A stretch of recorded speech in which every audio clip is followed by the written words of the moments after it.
പകർച്ചവ്യാധികൾ പടർന്നു പിടിക്കുമ്പോഴും സംസ്ഥാനത്ത് നിർജീവമായി ആരോഗ്യവകുപ്പ്. ഒരു മാസത്തിനിടെ പകർച്ചവ്യാധികൾ പിടിപെട്ട 75 പേർക്കാണ് ജീവൻ നഷ്ടമായത്. എലിപ്പനിയാണ് ഭൂരിഭാഗം പേരുടെയും ജീവനെടുത്തത്.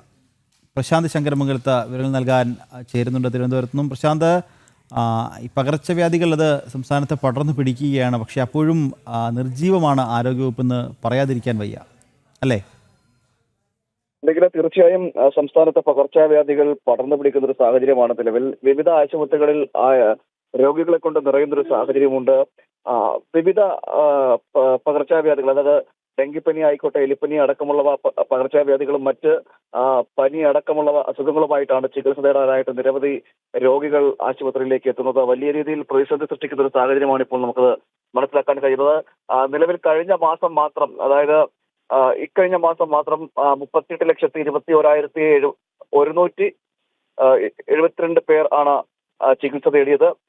മാത്രമല്ല, ഇത് ആകെ ആണ് പനി ബാധിച്ച് ചികിത്സ ചെയ്തത് 3,17,327 പേർ പനി ബാധിച്ച് മാത്രം ചികിത്സ തേടി. അതോടൊപ്പം തന്നെ 1,714 പേർ ഡെങ്കിപ്പനിക്ക് ചികിത്സ തേടി. എലിപ്പനിയുമായി ബന്ധപ്പെട്ട 381 പേരാണ് ചികിത്സ തേടിയത്. ഈ കഴിഞ്ഞ ഒരു മാസത്തിനിടെ മരണപ്പെട്ടത്, അതായത് ഈ വിവിധ പകർച്ചവ്യാധികൾ മൂലം മരണപ്പെട്ടവരുടെ എണ്ണവും ഞെട്ടിപ്പിക്കും. 75 പേരാണ് അങ്ങനെ മരിച്ചിരിക്കുന്നത്. പ്രശാന്ത്, പകർച്ചവ്യാധികൾ പടർന്നു പിടിക്കുമ്പോഴും സംസ്ഥാനത്ത് നിർജീവമാണ് ആരോഗ്യവകുപ്പ്. വിവരങ്ങൾ നൽകുകയായിരുന്നു പ്രശാന്ത് ശങ്കരമംഗലത്ത്.